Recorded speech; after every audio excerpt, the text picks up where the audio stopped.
Everybody has a 9/11 story.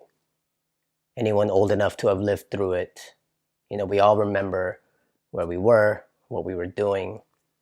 I was 24 years old at the time, working in corporate America, a young man still trying to find his place in the world.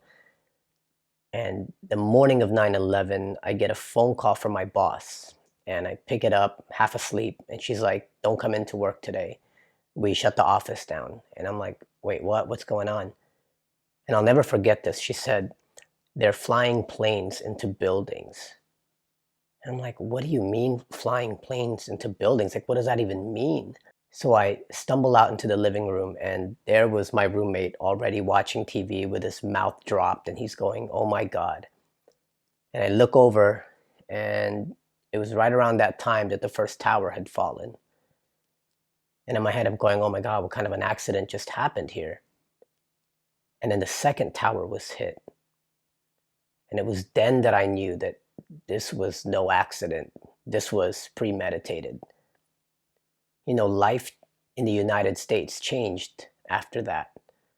The way we functioned, the processes we had to go through, the threat levels, and all these things that changed our lives just dramatically overnight. I didn't come from a military family. No one in my family is really in the military except for my step grandfather, who was a decorated colonel for the Philippine Army, got his citizenship to the United States for fighting with the United States during World War II. When I got married to a military family. My wife's brother is in the Navy, her cousins are in the Navy, one of them is in the Air Force. Her nephew right now just graduated from boot camp. We are a military family now. And every time my brother-in-law would get shipped out, or one of her cousins gets shipped out or deployed, there's always a worry. We would always worry whether or not they're going to come back.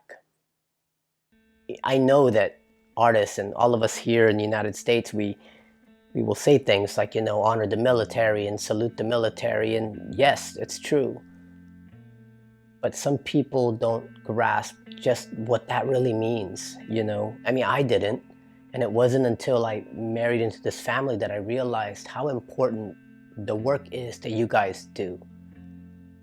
Being on the front lines and protecting our freedom from threat, for just being there and being always ready to preserve our liberties and giving us the right to be able to do the things that we do.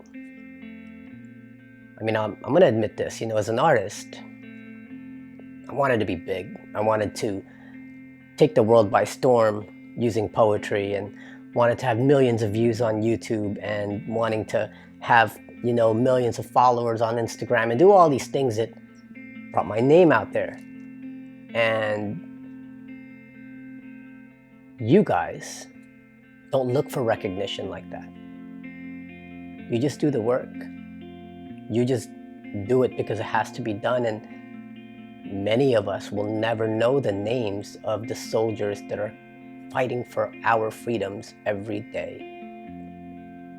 And so I wanted to thank you and let you know that you inspire people like me, and you remind me what is truly important in this world.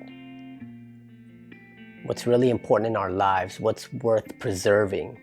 It's not the fame or glory, it's just the freedom, the democracy, the life that we get to live with privilege here in this country.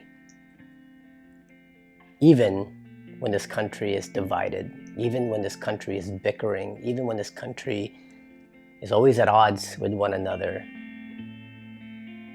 After 9/11, I remember 9/12 the most, because 9/12 was the day that this country came together in a way that I had never witnessed before.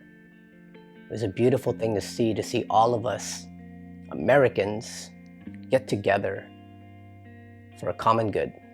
And I wish that we could have that right now. because of all the things that's going on, all the division and polarization that's happening in this country. I wish we could have 9/12. But I'm glad to know that it's because of you that we have the right to be able to bicker with one another. And that's what families do. That's what we do. And it's that right that you preserve. Because together, even if we're fighting, it's for a common good. And so on this day, this anniversary of 9/11, I just wanted to say thank you for your service from the bottom of my heart. I know that you are watching over us, and I know you're also watching over each other, my family and relatives who are fighting alongside of you. I know you are going to take care of them as well, to ensure that they're always coming home. Thank you, guys.